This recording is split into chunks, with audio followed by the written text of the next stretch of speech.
Okay, so good morning, everyone. My name is Jairus Obrador. I'm an applications engineer here at Maximum Solutions Corporation, and I will be presenting you the new features of Inventor 2023. I'm a certified professional for Revit architecture and for Revit MEP mechanical and electrical.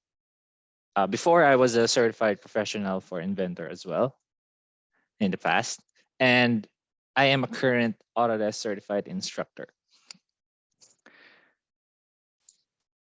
So first, let's have a quick activity. So I want to know from you, what CAD programs are you currently using? So I'll bring out Menti here.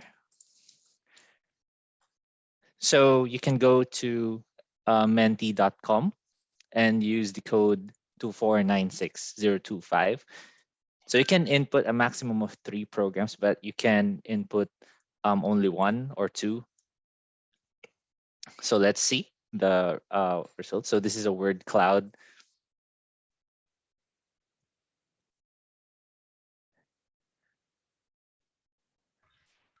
So guys, we're encouraging you to visit the website menti.com and use the code 2496025. Okay, so we have an answer from a person. So we have SolidWorks and DraftSite. Okay, so there are Revit users as well in this webinar. AutoCAD, of course, will be present in this conversation, of course. AEC. I'm surprised that Inventor is actually the biggest here, and now AutoCAD's leading. So thank you for the responses. Keep them coming. All right.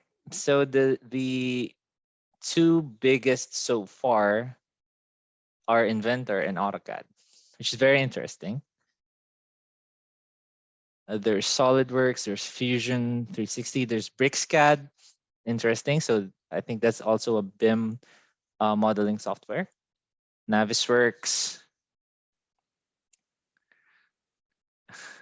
All right. So from this picture, we can see that AutoCAD still the leading CAD program out there, and followed by other parametric modeling programs like Inventor, SolidWorks, Revit, and etc. So I think we can move on from this. So we can actually go back later on for the other or full results. Thank you, everyone.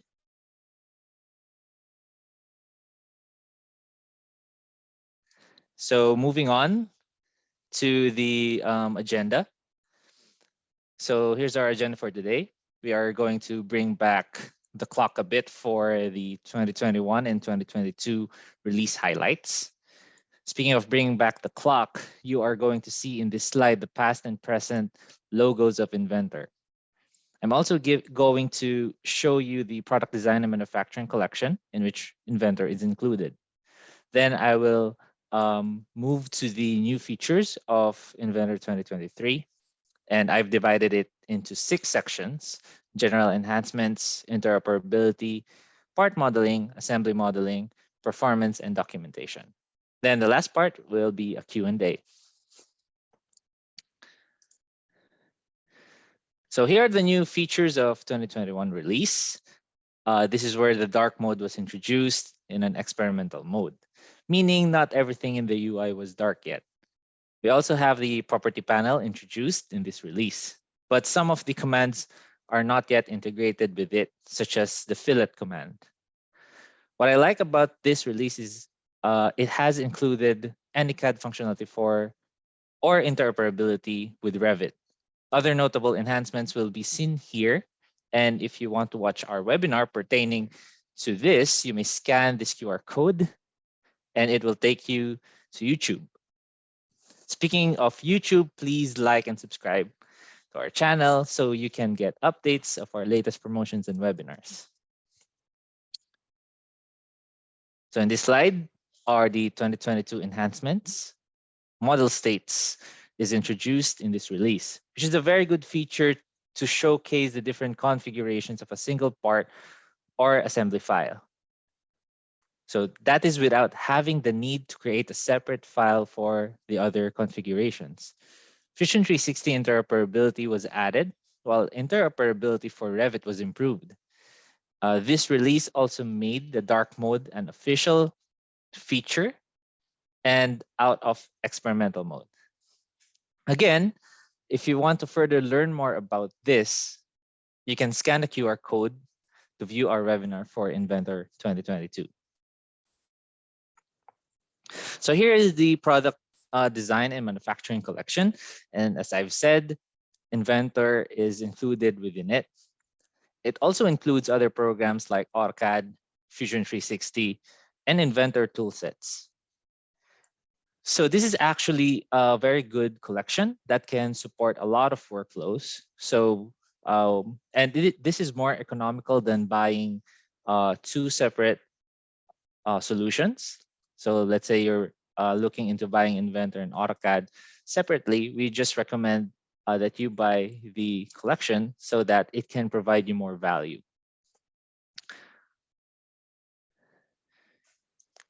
So again, let's go to the sections. So there are 6 sections that we will cover during this presentation. So we will begin with a few of the general enhancements. General enhancements to this release. So for interoperability, we will cover Revit, Fusion 360, and other translational updates. We have new features and enhancements for parts and also for assemblies. We will talk about the bill of materials, 3D annotations, and more. Performance, as always, is one of the most important items we focus a lot of attention on in development. And in documentation, we will discuss ways to prepare your designs for manufacturing in 2D and 3D. Okay, let's go to the general enhancements. So as soon as you begin using Inventor 2023, you will see a difference in the home screen display. As you would expect, it provides easy access to recently opened files and other helpful content. This is similar and consistent with the interface of other Autodesk programs like Fusion 360, AutoCAD, and Revit. So making the transition between these programs easier. So the left panel provides access to projects, opening and creating files, learning, and community access. You can display recent documents as thumbnails or as list view.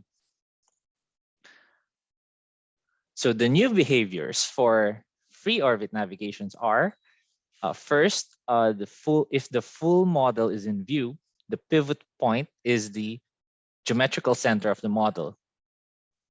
When the model is partially in view, the pivot point will snap to the nearest edge, face, or vertex of the nearest component. And if the model is outside of the view, the pivot point will be the location of your cursor.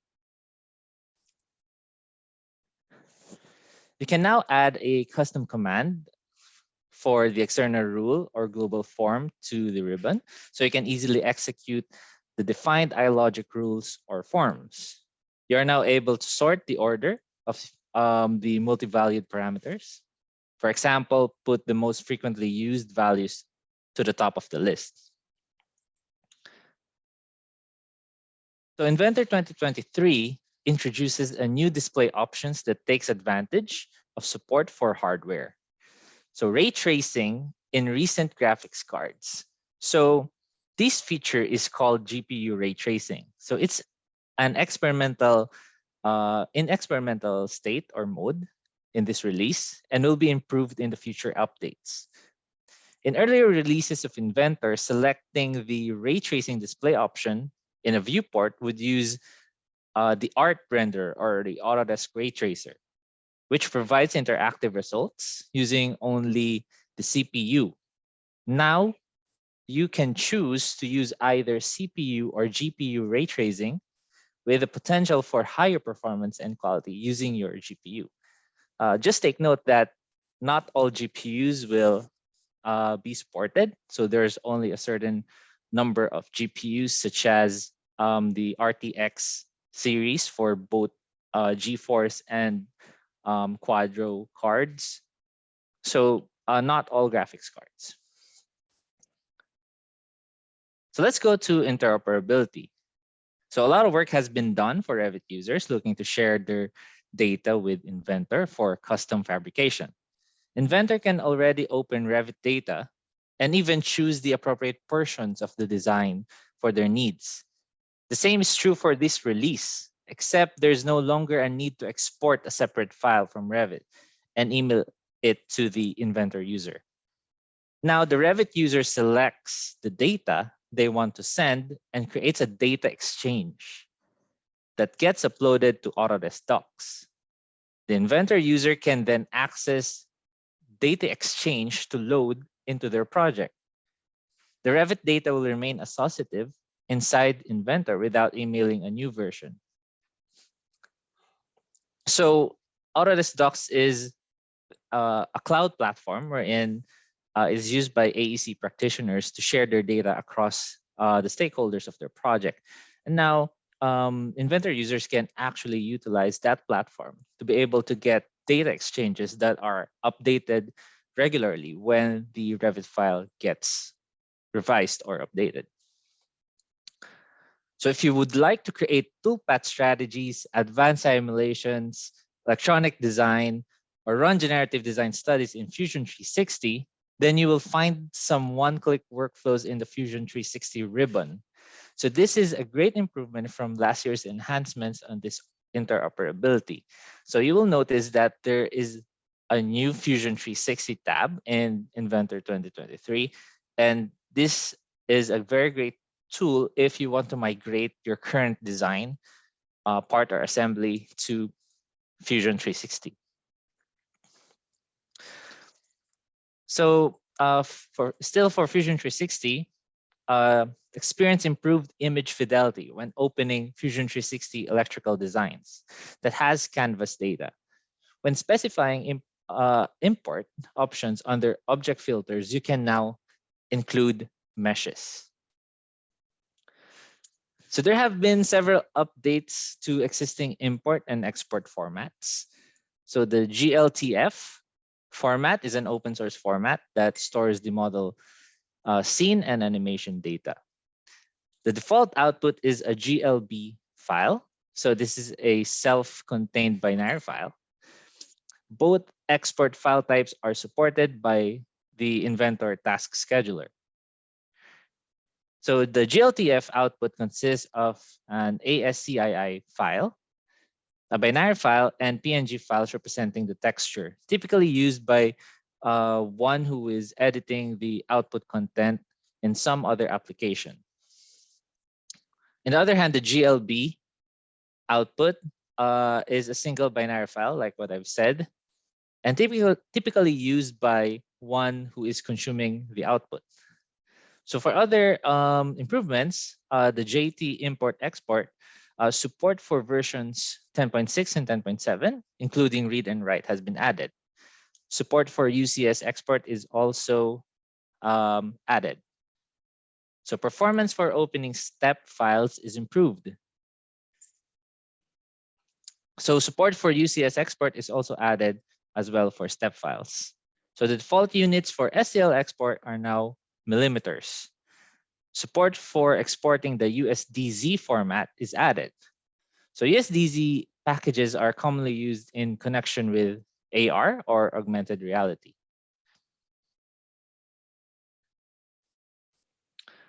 So this is a video. So Autodesk Inventor 2023 has new and updated interoperability with Fusion 360. These workflows allow you to connect Inventor parts and assemblies directly to Fusion 360 for collaboration and additional workflows. Simply navigate to the Fusion 360 tab and select from generative design, simulation, manufacturing, and design workflows. When working with larger assemblies, choose the component you want to send to Fusion 360 and choose where you want to save the parts or assemblies inside of your Fusion team. A new browser node inside Autodesk Inventor keeps track of all your Fusion 360 exports after they are uploaded they can be opened inside Fusion 360. So as you can see here in this video, the part or assembly was migrated to Fusion 360 for static stress analysis. So here's another video. This release has new and updated, sorry. So I think that's still the same video. Yeah, so this is the next one. So this release continues to improve the connections between Revit and Inventor. When working with Revit and AEC data, engineers and designers typically don't need the entire model or the full detail. The new data exchange workflows make it easy for revenues to share specific subsets of the overall data set with Inventor users. This simplifies the connections between the team working on the buildings and the team working on the equipment that goes inside of the buildings. This new design exchange ensures that all users are working on up-to-date data, eliminating rework and bringing AEZ and design and manufacturing closer together. So let's go to the part modeling enhancements. So you can now use sketch, text, or geometry to add mark features. Use the mark feature to create laser markings, etchings, or engravings. Mark features are displayed in 2D and 3D and can be exported within flat pattern DXF or DWG export. So mark styles control the modeling and export behavior of mark features. Each mark style is mapped to an exported mark layer in a DXF or DWG file. You can define custom mark styles, assign them to selection sets within mark features, and export the mark geometry to specific layers in DXF or DWG. So likely you've had this happen at one time or another. You edit a feature higher up in the model 3, and geometry from that feature had been projected into another sketch and was now broken or orphaned. You had to go to those sketches and repair or delete the broken projections. Sometimes the geometry you need to access was difficult to locate. Now there is a one-click selection for broken projected edges. So standard eye properties and custom eye properties can now be used in part model sketch text. The eye properties come from the active model only.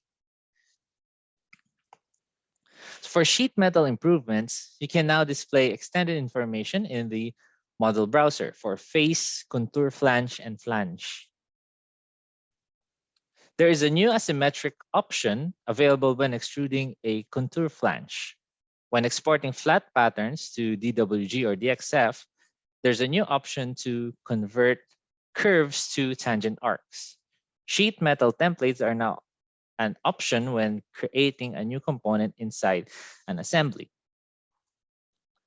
So still in part modeling, tolerance settings are now available for values with all fillet types. The relationships command now work for suppressed features.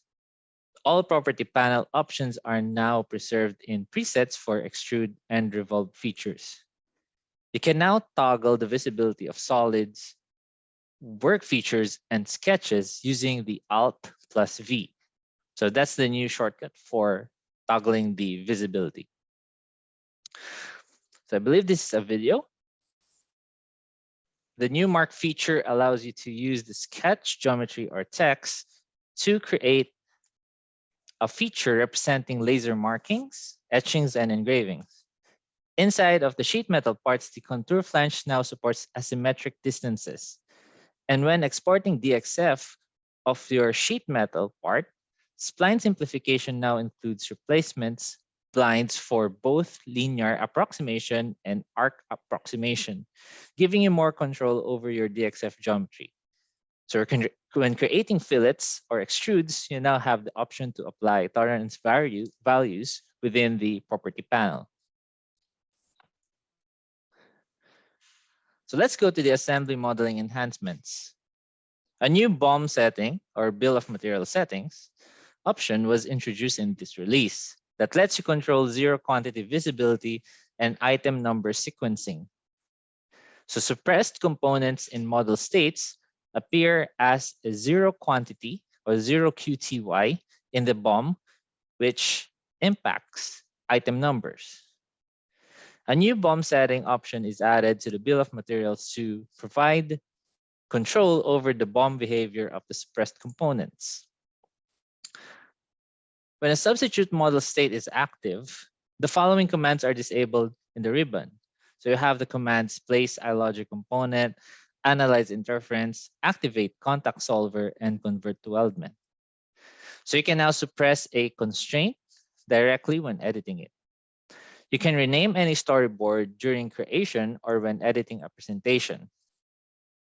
A new option is added to video resolution settings, and it is frame rate. There is a new checkbox to follow the pattern for bolt connections driven by sketch patterns. So when adding a 3D annotation, you may already know that you can reference iProperty information to the selected item using a leader.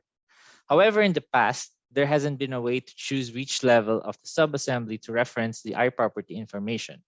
So in this release, you now have the option to reference the iProperty from any of the subassembly levels that are associated with a selected object.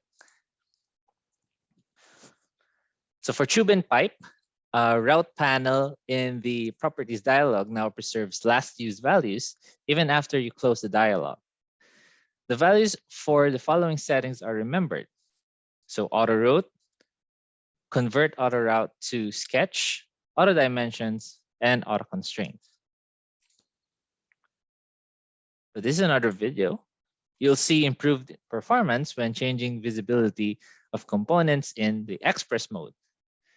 New tools inside of the bill of materials allow you to control what happens to suppress components inside of your BOM. You're able to hide, suppress components, and automatically number items sequentially. Tolerance parameters are now accessible via a spreadsheet when capturing new model states in both the part and assembly level. This makes creating new model states with tolerances even easier using Excel functionality.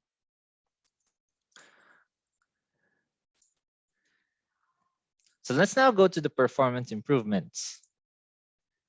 So improve graphics performance of large assemblies with many threads by turning on multi-threading and consolidation for threads has been added. So the sheet metal punch tool's performance is now improved when placed on sketch pattern points.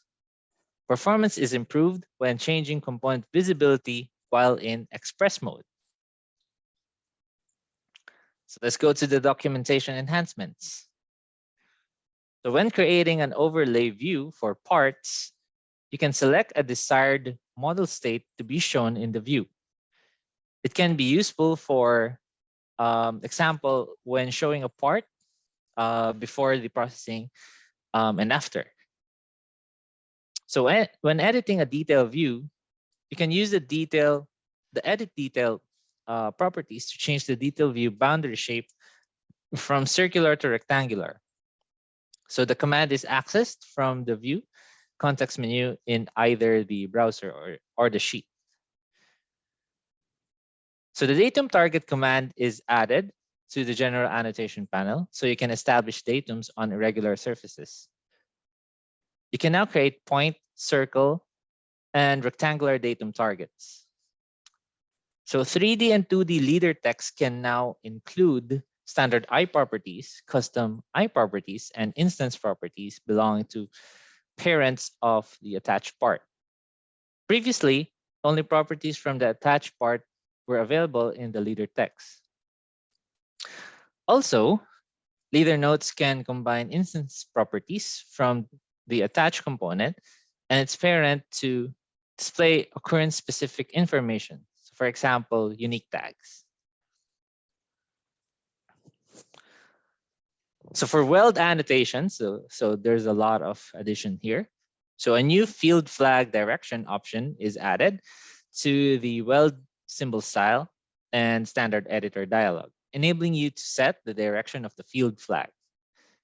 So the fixed right option is set as default for the JIS standard, and the automatic option is set as default for other standards. So edge weld and stake weld symbols are added as well per ISO standards in the style editor. So those are ISO 2553 2019 and ISO 2553 2017 respectively.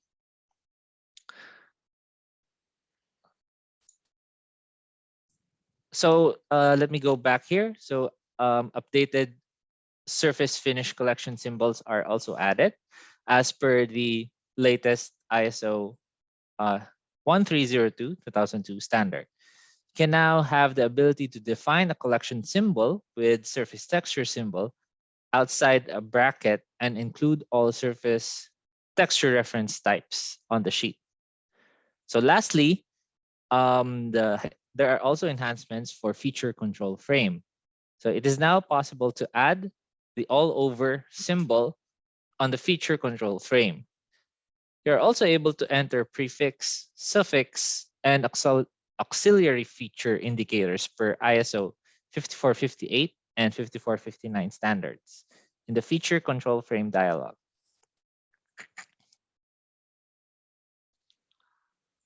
So again, a recap of those enhancements. You can see here that you can change the detail view shape from circular to rectangular, and also the datum targets.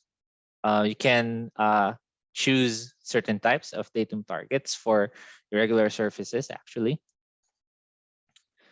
And also, again, the eye properties and custom eye properties can now be placed in the leader text. And also the revision tables can now be copied from sheet to sheet.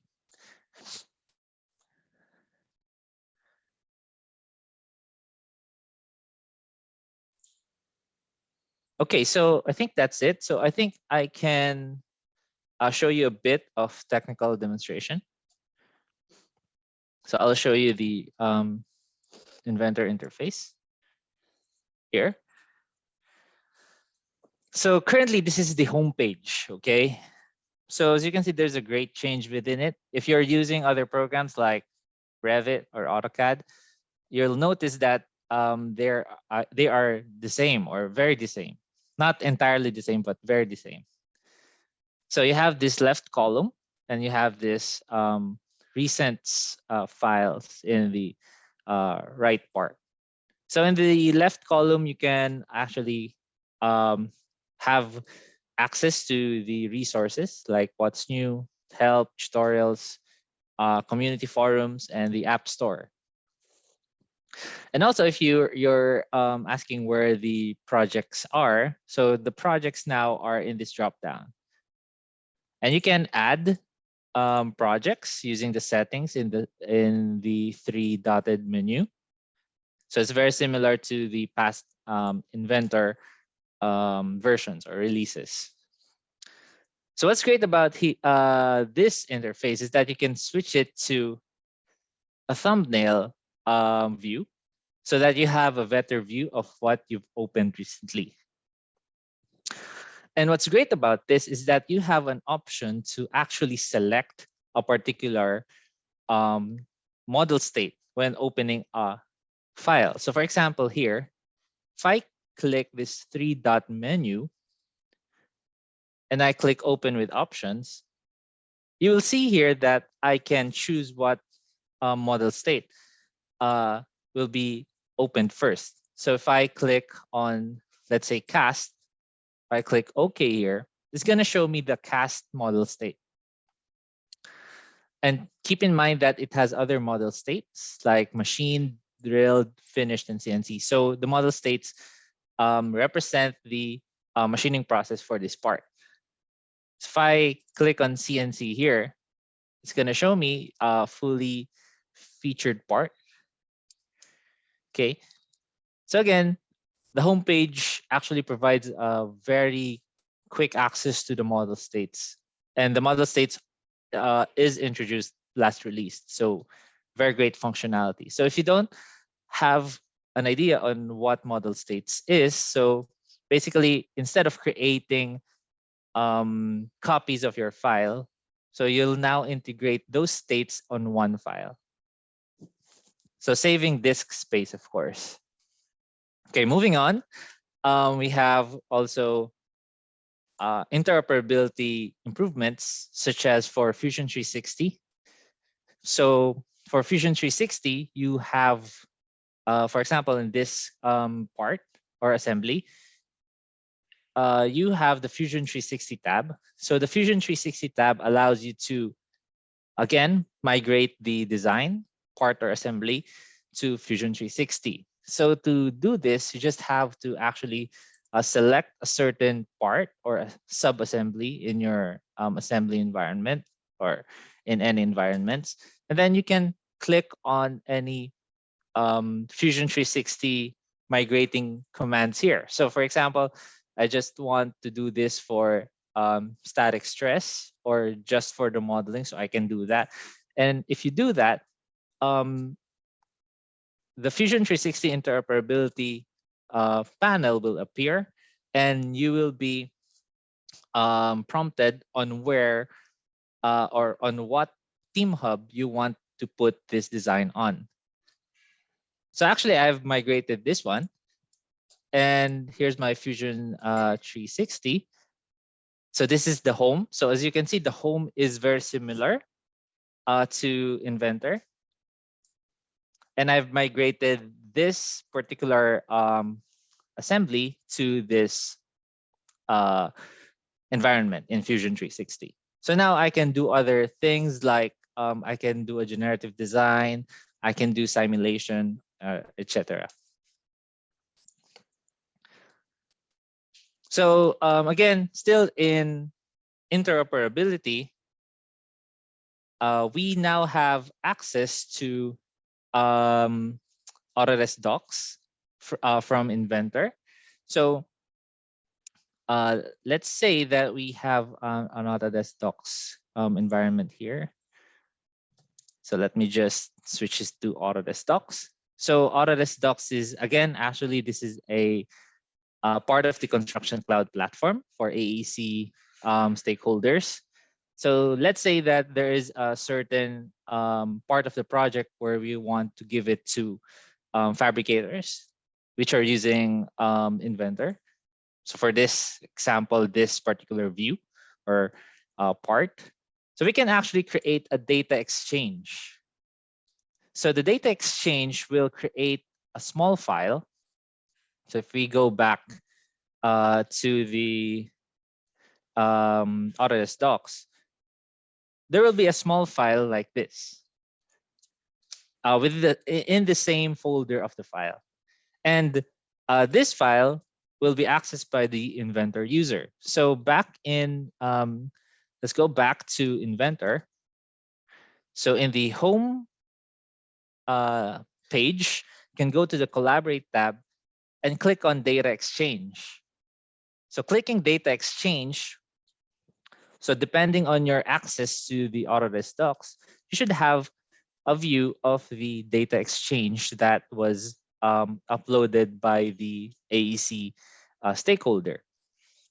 So in this case, let's say production B coordination. So I can preview this. So I can see the 3D view of the particular part of the building. And then you can actually load this. So loading will take a bit of time. So I have actually placed it here. So it will be placed in an assembly file, and then you can save this and even try to add more to this AEC file. So let's say I'm adding a factory layout like this, and then can place it right here. And then I'll just place grounded. So once that you save this, any changes in the AEC file or the Revit file will be translated towards this assembly file that we have in Inventor. Okay. So I can also show you the BOM improvements. So for example, in this assembly, so if we go to the Assemble tab, you'll see the bill of materials. And if you click bill of materials, so we have to resolve.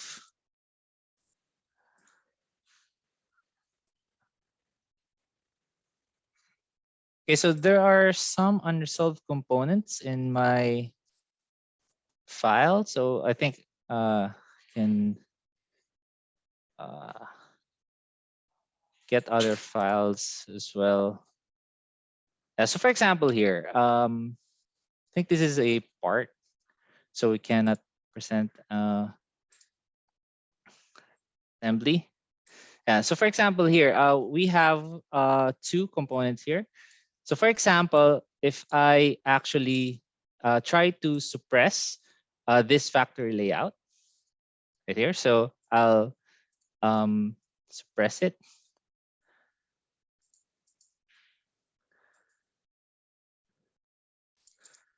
And I'll click on suppress. So it actually gives me a warning that it will not be included in the bill of materials. So if you go to the bill of materials, as you can see, it's not present anymore. So you can also check on hide suppress components in the BOM. But if I uncheck that, it will be present here. But as you can see, the quantity will be 0. So those are the improvements in the bill of materials for assemblies. And lastly, I think I can show you the mark feature. So I'll just open this. So for example, let's create a sketch quickly. So you can actually use sketch or text for this operation. So let's say just like this. I check. And then now we can use the mark feature. So the mark feature will actually allow us to select sketch. And as you can see, there is separation with the surfaces, but I'll change the visual style to shaded with edges. And now you can see that, there is the mark feature. So in the mark feature, if you try to edit this, you have actually an option to mark the surface or mark through. Okay, so this is for the CNC machining. So added feature for engravings, etchings, and etc.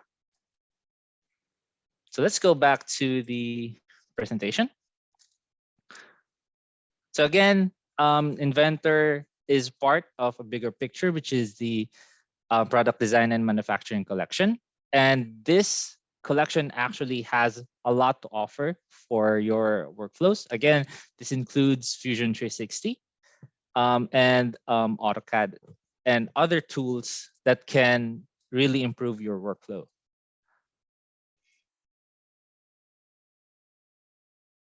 So here are some resources that you can go to.